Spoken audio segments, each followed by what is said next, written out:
अगर पत्नी है तो दुनिया में सब कुछ है। राजा की तरह जीने और आज दुनिया में अपना सिर ऊंचा रखने के लिए अपनी पत्नी का शुक्रिया कीजिए। आपकी सुविधा असुविधा आपके बिना कारण के क्रोध को संभालती है, तुम्हारे सुख से सुखी है और तुम्हारे दुख से दुखी है। आप रविवार को देर से बिस्तर पर रहते हैं, लेकिन इसका कोई रविवार या त्योहार नहीं होता है। चाय लाओ, पानी लाओ, खाना लाओ, ये ऐसा है और वो वैसा है, कब अकल आएगी तुम्हें, ऐसे ताने मारते हैं। उसके पास बुद्धि है और केवल उसी की वजह से तो आप जीवित हैं, वरना दुनिया में आपको कोई भी नहीं पूछेगा। अब जरा इस स्थिति को सिर्फ कल्पना करें। एक दिन पत्नी अचानक रात को गुजर जाती है। घर में रोने की आवाज आ रही है। पत्नी का अंतिम दर्शन चल रहा था। उस वक्त पत्नी की आत्मा जाते जाते जो कह रही है उसका वर्णन, मैं अभी जा रही हूं, अब फिर कभी नहीं मिलेंगे। तो मैं जा रही हूं, जिस दिन शादी के फेरे लिए थे उस वक्त साथ साथ जिएंगे, ऐसा वचन दिया था, पर अचानक अकेले जाना पड़ेगा ये मुझको नहीं पता था।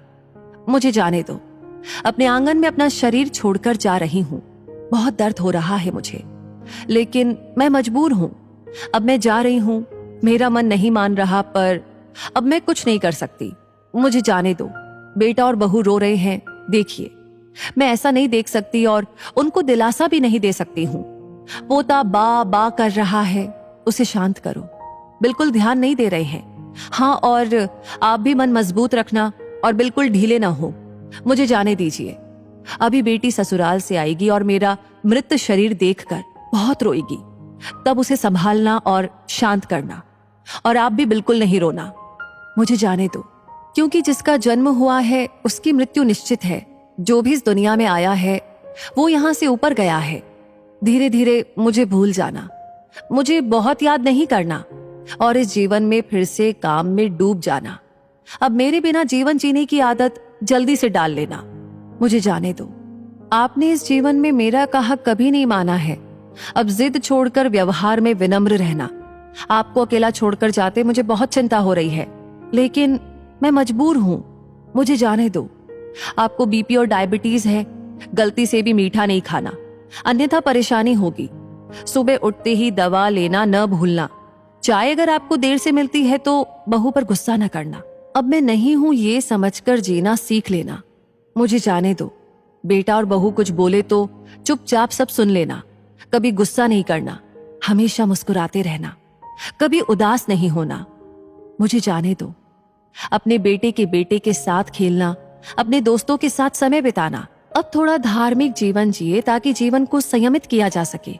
अगर मेरी याद आए तो चुपचाप रो लेना, लेकिन कभी कमजोर नहीं होना। मुझे जाने दो। मेरा रुमाल कहाँ है, मेरी चाबी कहाँ है। अब ऐसे चिल्लाना नहीं। सब कुछ ध्यान से रखने और याद रखने की आदत डालिए।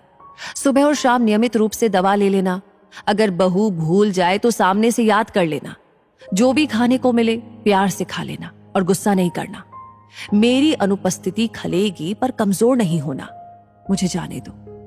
बुढ़ापे की छड़ी भूलना नहीं और धीरे धीरे से चलना। यदि बीमार हो गए और बिस्तर में लेट गए तो किसी को भी सेवा करना पसंद नहीं आएगा। मुझे जाने दो। शाम को बिस्तर पर जाने से पहले 1 लोटा पानी मांग लेना। प्यास लगे तभी पानी पी लेना।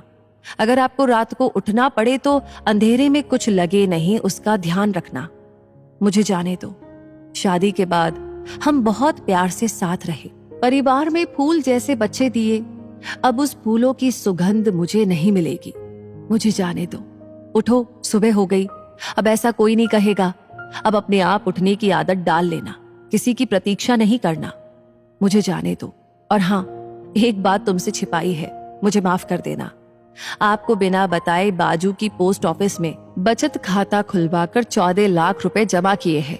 मेरी दादी ने सिखाया था, 1-1 रुपया जमा करके कोने में रख दिया। इसमें से 5-5 लाख बहू और बेटी को दे देना और अपने खाते में 4 लाख रखना अपने लिए। मुझे जाने दो। भगवान की भक्ति और पूजा करना भूलना नहीं। अब फिर कभी नहीं मिलेंगे। मुझसे कोई भी गलती हुई हो तो मुझे माफ कर देना। मुझे जाने दो। मुझे जाने दो। इस कहानी के बारे में आप क्या कहना चाहते हैं? क्या महसूस कर रहे हैं?